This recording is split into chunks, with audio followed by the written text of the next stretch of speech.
On the issue of education, I asked my friend John Stevens to come up here. Why don't you come up here, John? Does everybody remember John from the Northport Tea Party a couple of years back?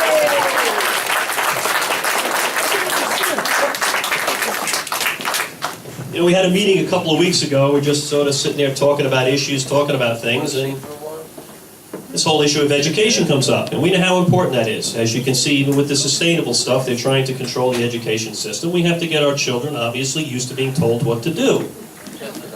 That's important. So we're talking about what you do about that. John said, geez, I got a great idea.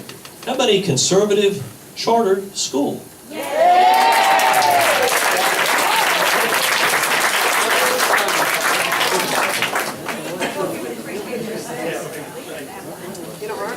Early on, when Steve and I met, and Judy as well, in the early days of the Tea Party movement, we helped to give a form to what the Tea Party movement was about in the early days. We gave it its fun character. We helped to give it its costumes. We helped to give it some of its protocols. For example, the first Freedom Friday Tea Party on April 3rd of 2009.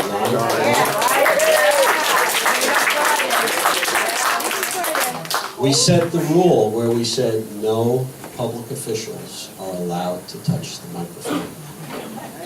And of course that's loosened up over the years, and that's fine, but at the time it was an extremely significant thing. The Tea Party movement has evolved, and thanks to organizations like this one, and you guys are really the happy warriors. You guys are the shock troops that are rushing to the bulwarks to try to halt, or at least slow down, what's going on. And I think you've done some great work in that regard, some great successes. Should really, everyone here should give Steve and Judy and everyone a great applause. You guys, thank you. The great victory in 2010 was just a way to slow this down. It didn't stop it, it didn't reverse it. And frankly, I'd like to keep things on the up and up, but I think we all will agree with the following statement. I'm going to say Barack Obama is not the problem. Barack Obama represents an ideology that is the problem. And he sort of embodies the pinnacle of what this ideology is all about. I think we recognize that. I think we also recognize the fact that if he wins in November, we as a nation will still be around. We'll still be around. We'll still be United States of America. But it's not going to be like the country that we learned about and that was so unique and so wonderful and so heroic for so many years. I think we all recognize that. So what I'm concerned about is what's going to happen down the road. Whether we win in November or we lose, we're going to be faced with the reality of our situation. And the big problem, all these local issues, very important, and the shock troops, you guys rushing to the bulwarks, going to the meetings, nagging public officials, getting legislation passed, all these things have helped to turn things around or at least slow it down. However, the real problem, in my opinion, is with the educational system. And people like us in this room, forgive me for saying so, but I believe it's true, have basically ceded that entire aspect of our life, educating of young American children, to the left. And we've done so for the last 40 years or so. As a matter of fact, apart from some of this nibbling around the edges, successful, things like a property tax cap and some of the efforts to try to reform the public school system, they may have helped to slow things down or retard what's going on. But it's my opinion that the real solution is not to reform the educational system, but to create something new, and to create it alongside of the existing public school system, and to create something that is an alternative, a real alternative, to what's going on in the public school system. There's a lot of organizations, Hillsdale College, which you all know. Oh, yeah. If you listen to Mark Woodring, he's my hero. We all know about Hillsdale College, and they've done some great things. So you've listened to a lot tonight, so I'll kind of get to the point. The main point of my appearance here today is one of my hopes and my goals, and I'm hoping to do it through the CSA, is to create a charter school that is structured around the theme of liberty and American civics, you might say, and to target it at the younger people. Elementary school, middle school, high school. The main problem that people have, you talk about property rights. Young people really don't understand what that means and how important it is. They really don't. They just take it for granted. Things like free enterprise. They really don't understand why that's important, what makes it special, and why it's worth defending. They don't understand it. They're not being taught it. They're not being taught it. And if they are being taught about it, they're being taught to despise it and hold it in contempt and to say we're the problem and, you know, America's the bad guy and everything else. So, it's a big goal and it's a big dream. But there's a lot of opportunities right now. There's more opportunities to do some real innovative stuff in the educational system now than there's ever been. And it's thanks to this whole charter movement.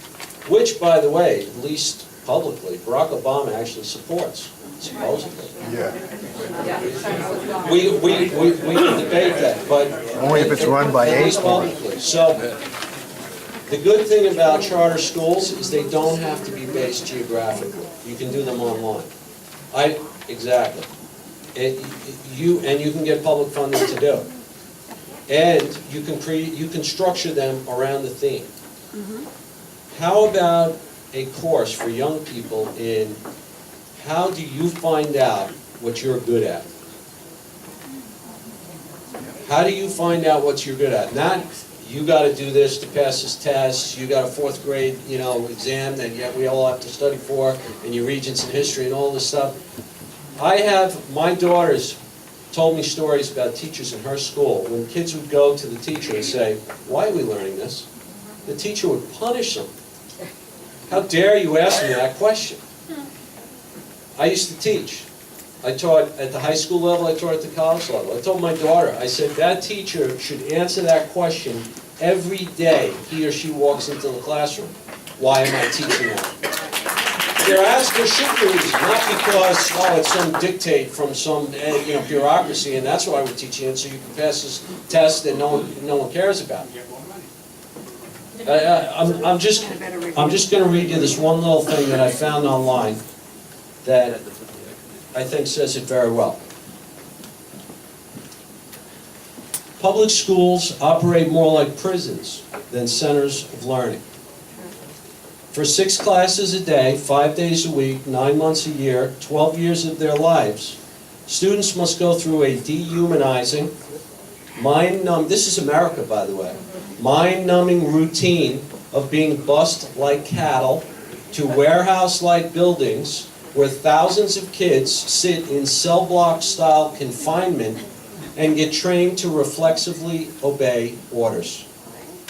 They suffer daily humiliations like walking through metal detectors, having their lockers searched, being attacked by security guards, having their movements dictated by a ringing bell, and asking for permission to use the bathroom. They are subject to a constant battery of standardized tests that strip them of the responsibility and independence to develop their intellectual capacities.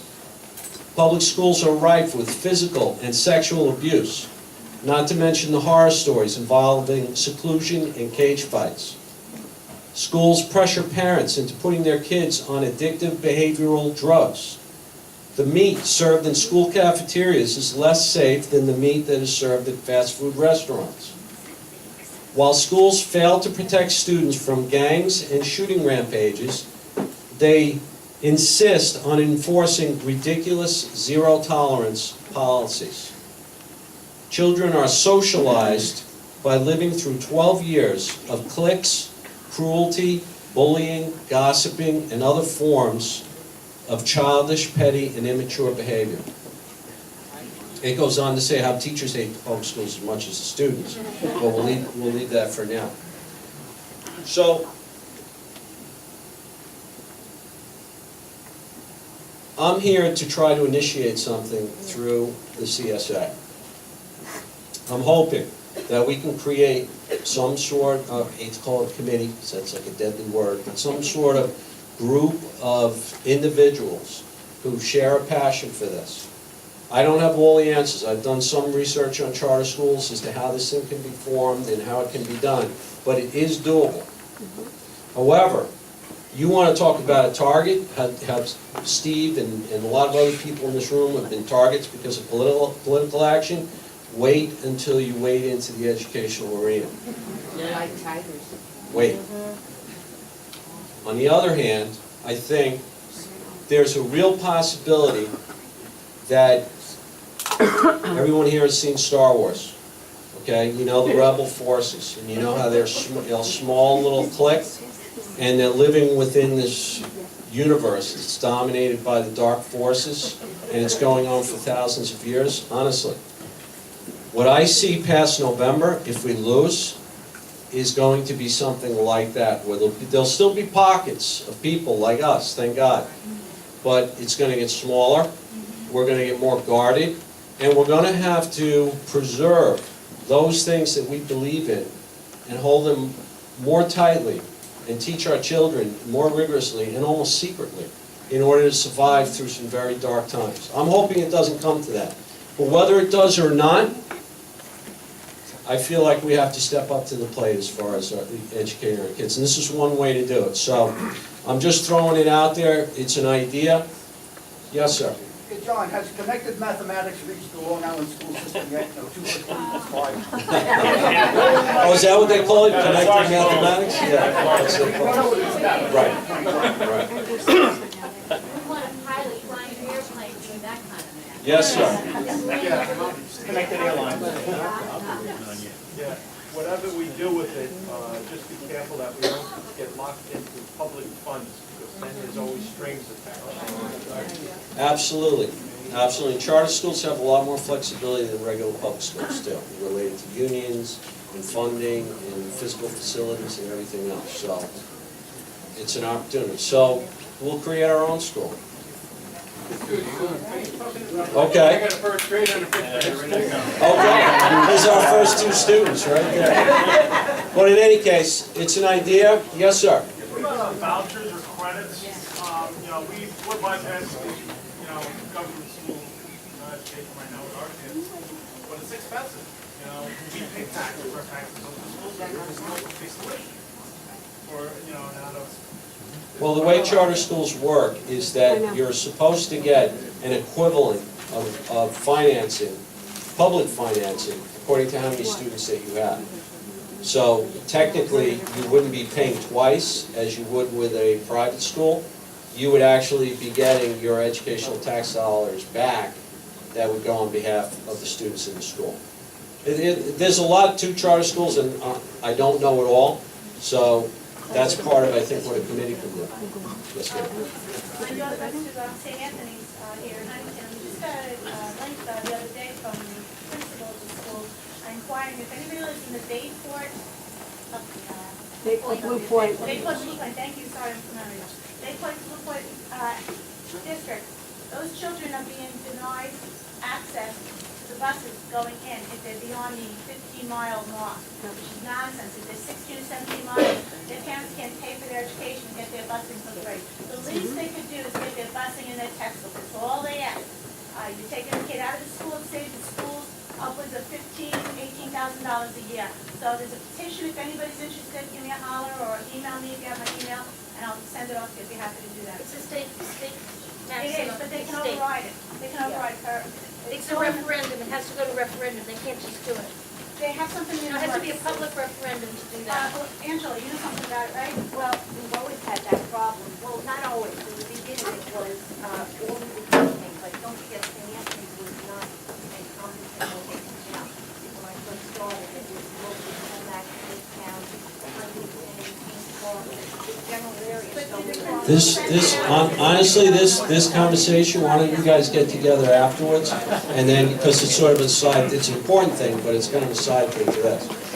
Yes, sir. I'm a homeschool dad, I got 4 kids. Homeschooling. Homeschooler, and Good for you. in our group, through the homeschool legal defense, this is a big issue. They're coming after us. If Obama gets this next one, there's an agenda that's already out there that's buzzing around Washington. If there was a big push in the homeschool movement to get, well, we should get some of our tax money back, and that has just, they walk away from that, because as soon as you do that, the government gets a threat in, and if they do, it's over. And that's what's going to happen with the charter schools. You know, they get a threat in, and you know, so it's like, yeah, it would be nice to have that money, but you know what? I don't need. Well, part of what I think we need to do with this committee is we're going to explore all those issues and figure out exactly what format this thing should take. So, it's an idea for the future. I think we need to pursue it. I'm willing to head it up. Thank you for your time, and I appreciate it.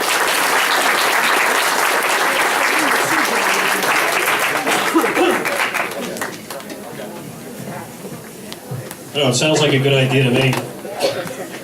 My daughter did her first semester of college, and she came home to report on one of the things that happened in school. She says, "Dad, I got this great video for you to look at." Okay, that's pretty good. What video might that be? So she gets on her little tablet thing, or whatever the hell these computers are now, and up pops Delano Roosevelt, the New Deal. Right?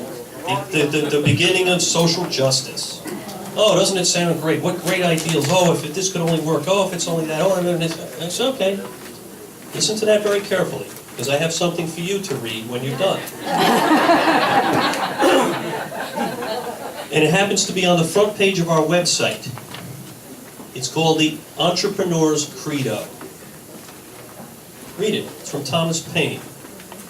The Entrepreneur's Credo. It's very short, half a page. I gave it to my daughter and I says, "Which one do you prefer?" "Why are you going to college?" All you have to do is ask a kid why they're going to college, and they're going to tell you because they want a good job to do better and take care of their family and have a nice home and be able to do this and live on their own and have a nice, secure, and happy life. But that's not what they teach you. We know that's not what they teach you. Anyway, this is a great idea. John's going to stay around a little bit afterwards, so we're going to wrap up in about 20 minutes. Let's stick around and talk about that, because I know there's some people in this room that are doing things similar, or at least have similar interests.